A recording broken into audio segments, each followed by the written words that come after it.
DJ અને ઢોલ નગારાના તાલે લોકો ઝૂમ્યા. બોડેલી નગરમાં શ્રીજીની ભાવભરી વિદાય. બોડેલી નગરમાં આસ્થાના આમંત્રણ સાથે શ્રદ્ધાનો મહાસાગર ઉમટ્યો.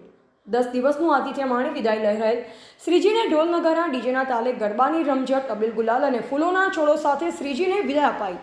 આ તબક્કે કોઈ બનાવ ન બને તે હેતુને લઈ પોલીસને બંદોબસ્ત પણ મૂકવામાં આવ્યો. બોડેલી નગરમાં ગણેશ ચતુર્થીથી બિરાજમાન ગણપતિ બાપાના દિવસે 10 દિવસનું આતિથ્ય માણી આજે વિદાય લીધી છે. બોડેલી તાલુકાના ઉત્સવપ્રેમી જનતા 10 દિવસ ગણેશજીની પૂજા અર્ચના કરી ધન્યતા અનુભવી. આજે અનંત ચૌદસના દિવસે બોડેલીમાં પ્રથમવાર કૃત્રિમ તળાવ શ્રીજીની મૂર્તિનું વિસર્જન થનાર છે, જેને લઈ બોડેલીમાં તૈયારી આરંભી છે.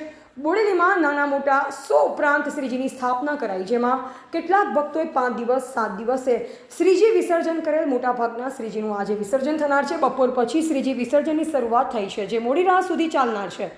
બોડેલીના અલીપુર ચોકડી શ્રીજીની પ્રતિમાને આવકારવા બોડેલી રાજકીય સામાજિક અગ્રણીઓ ઉપસ્થિત રહ્યા. શ્રીજી વિસર્જન સ્થળે રાજકીય અગ્રણીઓ પણ મોટી સંખ્યામાં ઉપસ્થિત રહેલ અને લોકોનો ઉત્સાહ વધાર્યો હતો. રિપોર્ટર દેવેન્દ્રસિંહ પરમાર, બોડેલી, છોટાઉદેપુર.